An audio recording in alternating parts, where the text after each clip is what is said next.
అటు మీరు రావద్దని ఇటు సావిత్రి మాట వెనక మీ ఇద్దరి మధ్య ఆంటీ నలిగిపోతుంది. ఆ టెన్షన్ తట్టుకోలేకే చివరికి ఆత్మహత్య చేసుకోవాలని చూశారు.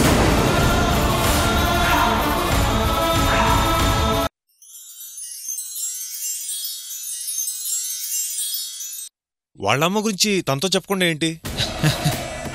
తనతో చెప్తే నాకు లాభమే ఉంది. లాభమా? మరి వాళ్ళ అమ్మని చావు వరకు తీసుకెళ్ళి హాస్పిటల్కి తీసుకొచ్చింది ఎందుకనుకున్నావు? అంటే నువ్వే ఎస్, స్క్రీన్ ప్లే అంతా మందే. ఇప్పుడు ఫోన్ చేయాల్సింది సావిత్రికి కాదు, వాళ్ళ నాన్నకి. ఆల్రెడీ చేసేసాను. అసలే సావిత్రి అంటే పడని వాళ్ళు వస్తారు. అప్పుడు విషయం సావిత్రికి తెలిసేలా చేస్తాను. సావిత్రి పరుగున వస్తుంది, కానీ వాళ్ళ అమ్మను చూడ్డానికి వాళ్ళు ఒప్పుకోరు. చూడాలని ఏడుస్తుంది. అయితే చంద్రాన్ని పెళ్లి చేసుకో అంటారు. అప్పుడు సావిత్రి ఏం చేస్తుంది? చేసేదేముంది, పెళ్లికి ఒప్పుకుంటుంది. అందుకే అలా డిజైన్ చేశాను. సో ఇప్పుడు నువ్వు ఫోన్ చేసినా నేను లిఫ్ట్ చేయలేదు. అదే మాట చెప్పు. సావిత్రిని బాగానే కార్నర్ చేస్తున్నావుగా. తప్పదుగా. సావిత్రిని నాదాన్ని చేసుకోవడానికి నేను వాడిన బ్రహ్మాస్త్రం ఇది. ఇప్పుడు తప్పించుకోలేదు. వెళ్ళి విషయం వాళ్ళకి చెప్పు.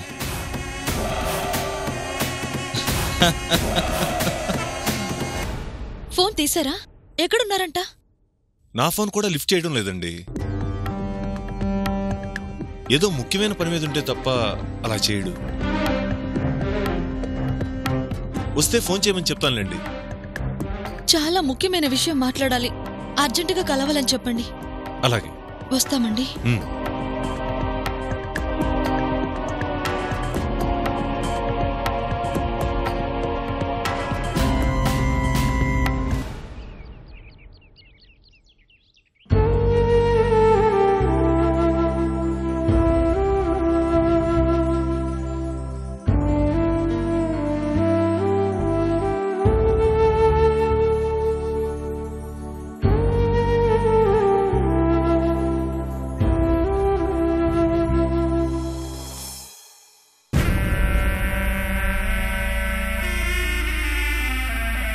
హడావుడు లేకుండా ఇంత సింపుల్గా ఉందేంటి?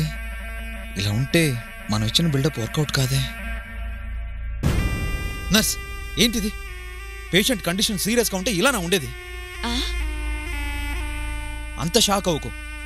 డాక్టర్ గారితో మాట్లాడాను. అర్జెంటుగా ఆక్సిజన్ మాస్క్ తగిలించు, ముక్కులో 2 పైపులు తగిలించు, ఇంకా ఆ పక్కన ఒక సెలైన్ బాటిల్ పెట్టు. ఏంటి సార్ ఇది? పేషెంట్ కి వైద్యం చేస్తున్నామా, సినిమా షూటింగ్ చేస్తున్నామా? చూడు సిస్టర్, నీకు చెప్పినా అర్థం కాదు, చెప్పించే. చూడండి డాక్టర్, ఈసారి పేషెంట్ కి అది తగిలించు ఇది తగిలించు అంటున్నారు. ఆయన ఒక మంచి పని కోసం, ఓ తల్లి త్యాగం కోసం కష్టపడుతున్నారు. ఏం చెప్పినా చెయ్యి. Doctor, thank you doctor. మీరు పరిస్థితిని చాలా బాగా అర్థం చేసుకున్నారు. డాక్టర్ గారు చెప్పారు కదా, చెయ్యి.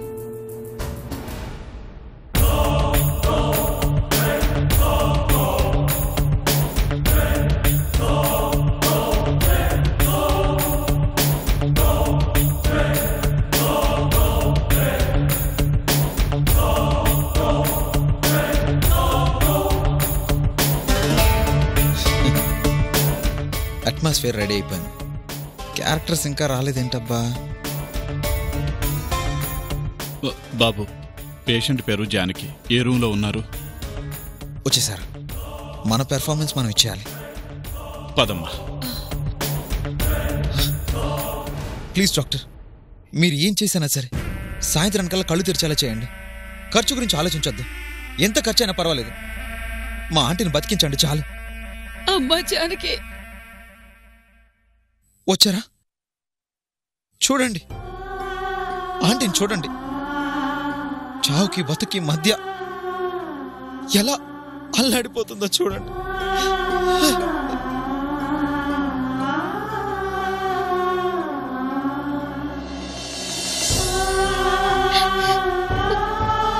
అమ్మా జానకి, ఏంటమ్మా ఇలాంటి పిచ్చి పని చేసావు తల్లి?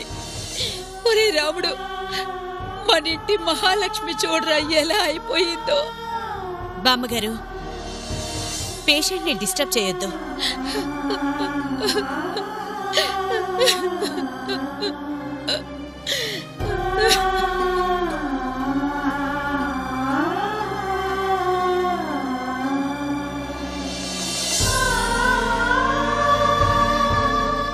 ఎలా ఉంది డాక్టర్? కండిషన్ చాలా సీరియస్ గా ఉంది.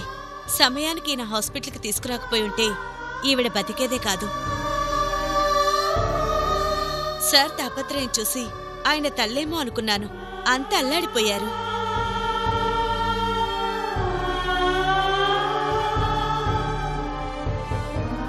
ట్రీట్మెంట్ జరుగుతుంది, కొంచెం బయట వెయిట్ చేయండి.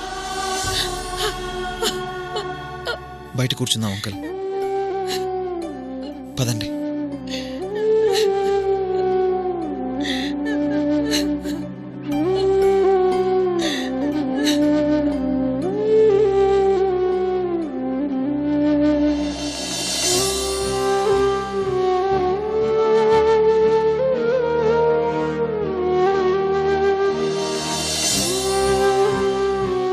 అసలేం జరిగింది బాబు?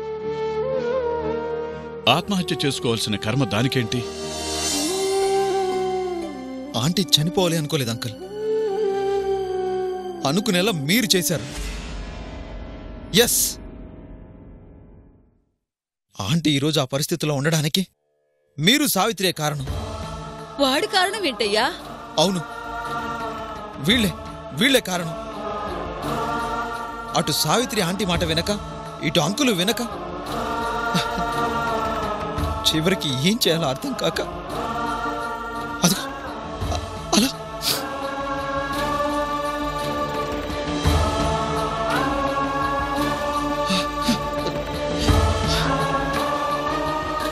ఆంటీకి ఏంటి అంకుల్ ఆ కర్మ? పిచ్చిదానిలో ఏడుస్తూ బస్టాండ్లో కూర్చుంది. దానికి కారణం మీరు సావిత్రి కాదా?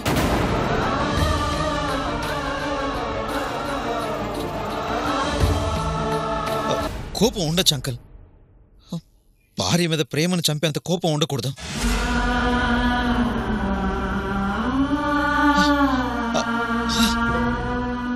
ఆంటీని అలా చూస్తే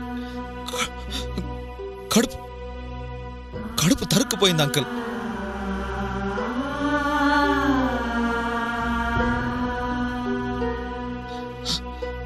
మహారాణిలా మీ ఇంట్లో ఉండాల్సిన ఆంటీ రోడ్డు మీద అలా నిలబడింది.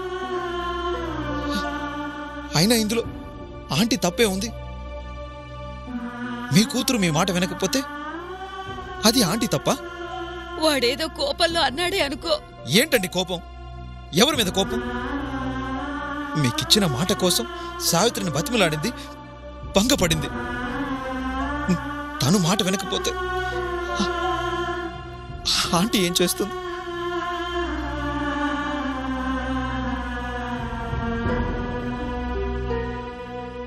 ఎటు పోవాలో ఏం చేయాలో అర్థం కాక ఏడుస్తూ బస్టాండ్లో కూర్చొని ఉంటే బతిమలాడి నా ఇంటికి తీసుకొచ్చాను.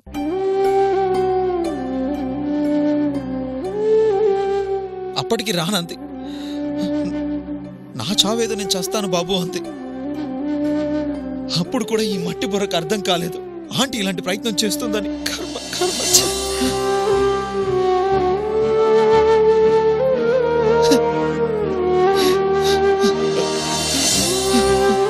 రాత్రంతా బాధపడింది. అప్పటికి సావిత్రి ఇంటికి తీసుకెళ్లి వదిలిపెడతానని చెప్పాను. అంతకన్నా చేస్తాను అంది.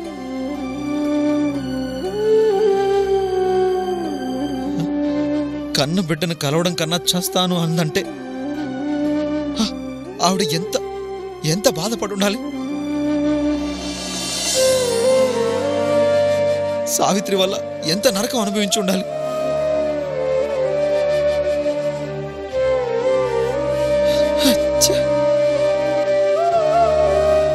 అది చాలదు అన్నట్టు కట్టుకున్న భర్త మీరు కూడా ఇంటికి రావద్దు అంటే ఏం చేయాలో అర్థం కాక చివరికి ఆత్మహత్య చేసుకోవాలని చూసింది.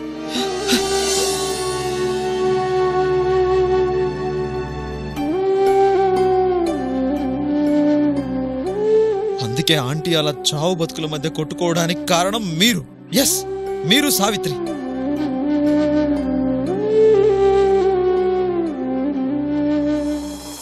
సమయానికి నేను చూసి ఆంటీని కాపాడకపోయింటే పోయిన ప్రాణాన్ని మీరు తీసుకొచ్చేవాళ్ళ, సావిత్రి తీసుకొచ్చేదా?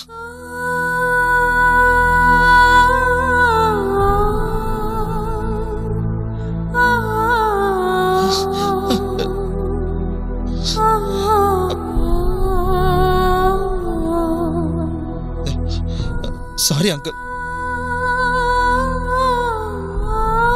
బాధలో ఏం మాట్లాడుతున్నానో అర్థం కావట్లేదు.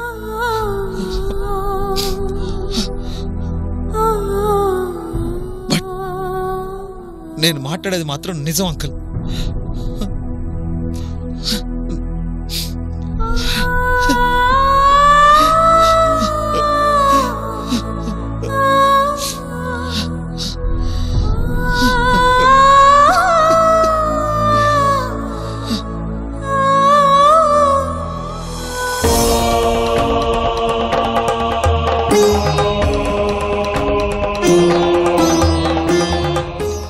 ఫోటో ఉందా? ఉంది. ఎందుకు? ఇప్పటికే లేట్ చేశాం. ఒకసారి ఆన్ ది వే పోలీస్ స్టేషన్కి వెళ్ళి కంప్లైంట్ చేద్దాం. పోలీసులకా? మనం మాత్రమే తిరిగి ప్రయోజనం ఏముంది? కంప్లైంట్ ఇస్తే వాళ్ళు హెల్ప్ చేస్తారు కదా. ముందు పోలీస్ స్టేషన్కి వెళ్దాం. సరే.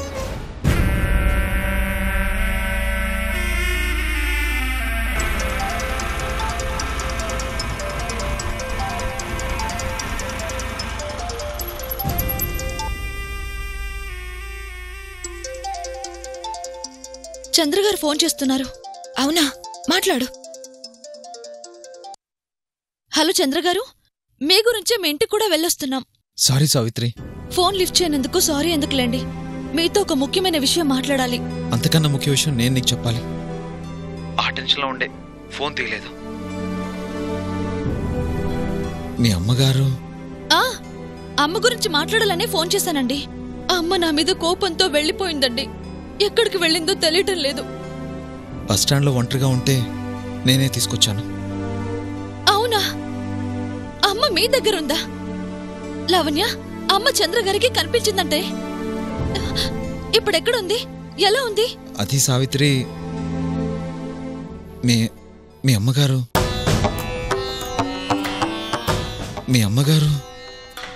ఏమైందండి? ఇటు నిన్ను ఒప్పించలేక, అటు మీ నాన్నగారికి సమాధానం చెప్పలేక సూసైడ్ అటెంప్ట్ చేశారు.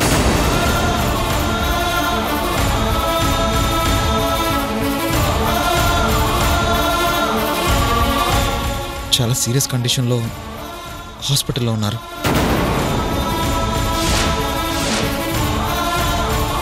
అర్జెంటుగా మన హాస్పిటల్కి రా.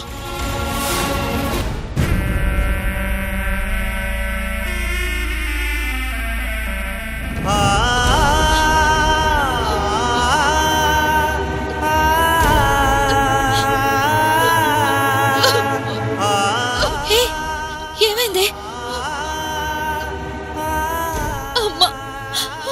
అమ్మ ఆత్మహత్య చేసుకోవాలని చూసిందంట.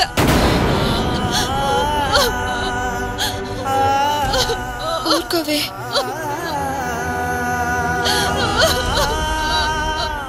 ఊరుకోవే. ఏమీ కాదు, నా మాట విను. ఊరుకోవే.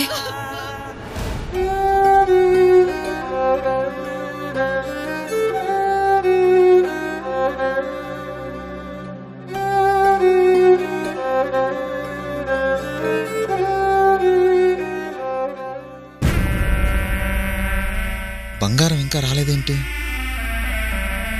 మ్యాటర్ సీరియస్గా ఉన్నప్పుడు వస్తేనే కదా మన మ్యాటర్ వర్కౌట్ అయ్యేది. వచ్చేసింది. ఇంకా హై వోల్టేజ్ డ్రామా స్టార్ట్.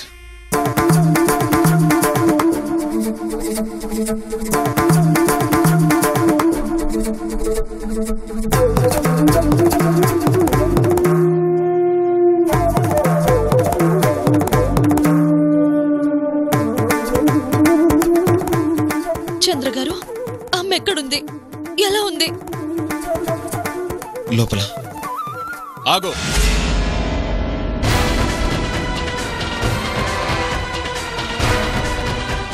ఎందుకొచ్చావు? చచ్చిందో బ్రతికిందో చూసిపోదామని వచ్చావా? నాన్న, అమ్మని. ఎవరే నీకు నాన్న?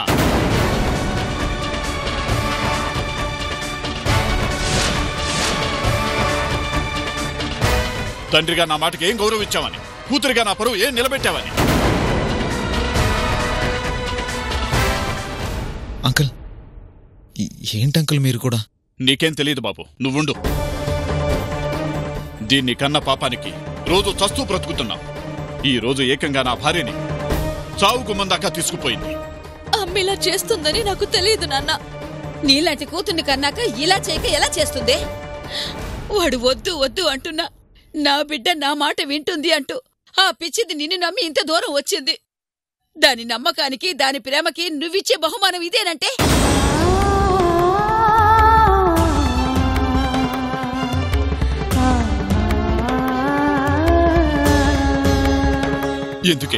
ఎందుకే మమ్మల్ని ఇలా సాధించుకు తింటున్నావు?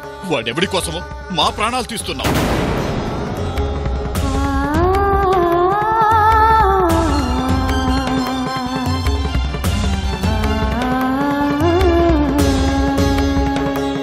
నీ వల్ల పోయిన పరువు చాలేదా? నీ వల్ల పడిన అవమానాలు చాలేదా? అర్థం పర్థం లేని పిచ్చి ప్రేమకి మా ప్రాణాలు ఎందుకే బలియాలని చూస్తున్నావు?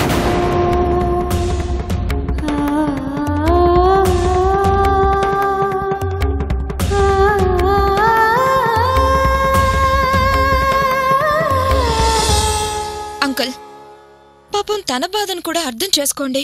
ఏంటమ్మా అర్థం చేసుకునేది? దాన్ని మేము బాగానే అర్థం చేసుకున్నాం, అదే మమ్మల్ని అర్థం చేసుకోలేకపోతుంది.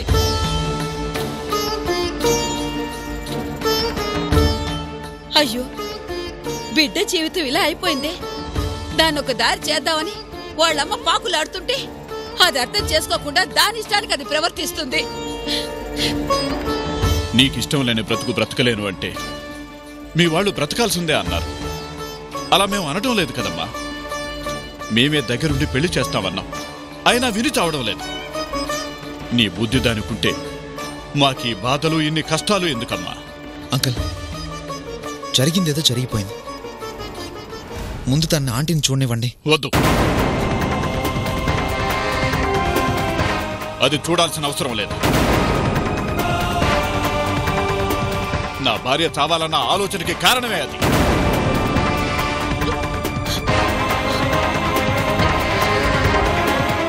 మళ్ళీ కనిపించి దాన్ని బాధ పెట్టడం తప్ప ఈవిడి గారు చేసేదేముంది?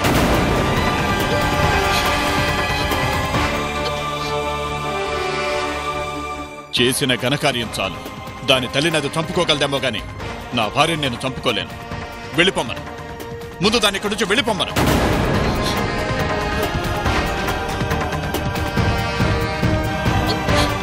నాన్న, ఒక్కసారి అమ్మని చూసి వెళ్ళిపోతాను. వద్దు,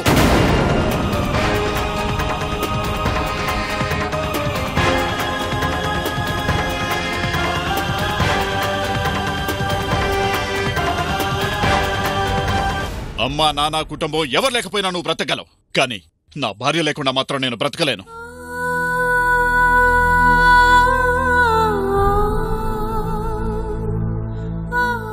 ముప్పై ఏళ్ల కాపురంలో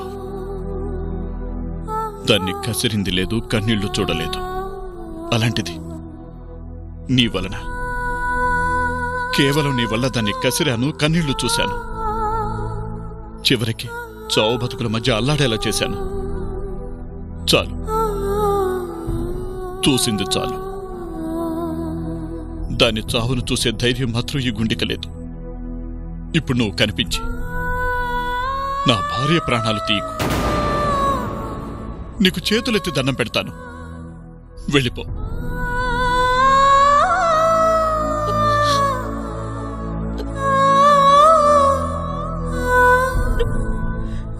నాన్న, దయచేసి వెళ్ళిపో.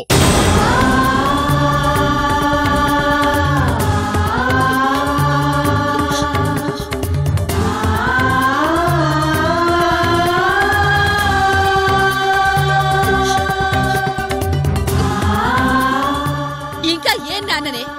సింహల్లా బతికిన నా కొడుకుని ఏడిపిస్తున్నావు కదే.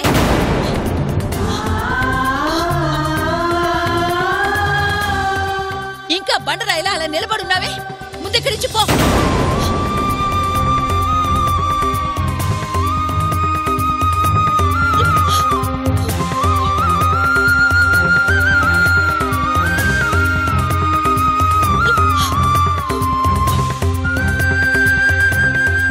సావిత్రి, నువ్వు వెళ్ళి కాసేపు బయట కూర్చో.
ఇచ్చిపుచ్చుకోవడం వ్యాపారం, కష్టానికి తోడుగా నిలబడేది స్నేహం. నాది స్నేహం సావిత్రి. ప్లాన్ బాగా వర్కౌట్ అయింది. ఈ డ్రామాకి క్లైమాక్స్ మన పెళ్ళి.